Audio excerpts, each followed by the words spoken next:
പ്രിയ പ്രേക്ഷകർക്ക് സീരിയൽ ന്യൂസിലേക്ക് സ്വാഗതം. കൂടുതൽ സീരിയൽ ന്യൂസുകൾ അതിവേഗം ലഭിക്കുന്നതിന് ഈ ചാനൽ മറക്കാതെ സബ്സ്ക്രൈബ് ചെയ്യുക.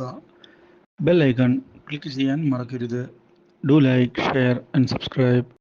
അശ്വിൻ തനിക്കിനി ലാവണ്യയെ വിവാഹം കഴിക്കാൻ സാധിക്കുകയില്ല എന്നുള്ള കാര്യം തുറന്നു പറഞ്ഞത് ഞെട്ടിച്ചു കളഞ്ഞിരിക്കുകയാണ് ശ്രുതിയെ.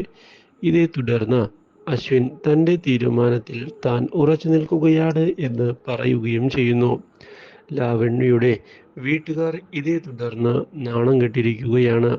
പക്ഷേ ലാവണ്യ അതെല്ലാം മറികടന്നുകൊണ്ട് മുന്നോട്ട് പോകാനാണ് ആഗ്രഹിക്കുന്നത് എന്ന് വ്യക്തമാക്കുകയും ഇനിയും ഓഫീസിൽ ജോലി ചെയ്യാൻ താനില്ല എന്ന് അറിയിക്കുകയും ചെയ്യുന്നു.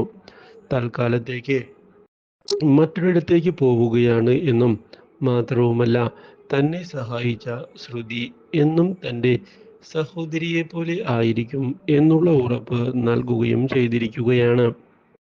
ഇതേസമയം ആകാശ് പ്രിയയെ സ്വന്തമാക്കുന്നതിന് വേണ്ടിയുള്ള നീക്കങ്ങൾ തുടങ്ങുന്നുവെങ്കിലും പ്രിയ റിജക്റ്റ് ചെയ്യുകയാണ് ആകാശിനെ. ഇതോടെ ആകാശിന്റെ പ്രതീക്ഷകളെല്ലാം തകർന്ന് താഴേക്ക് വീഴുകയും ചെയ്യുന്നു.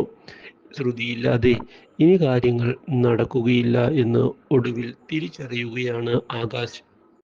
ഇതേ തുടർന്ന് ശ്രുതിയുടെ സഹായം ചോദിക്കുന്നതിന് വേണ്ടി തയ്യാറാവുകയും ചെയ്യുകയാണ് നമ്മുടെ Akash.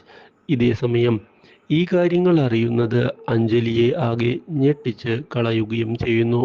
Do like, share and subscribe.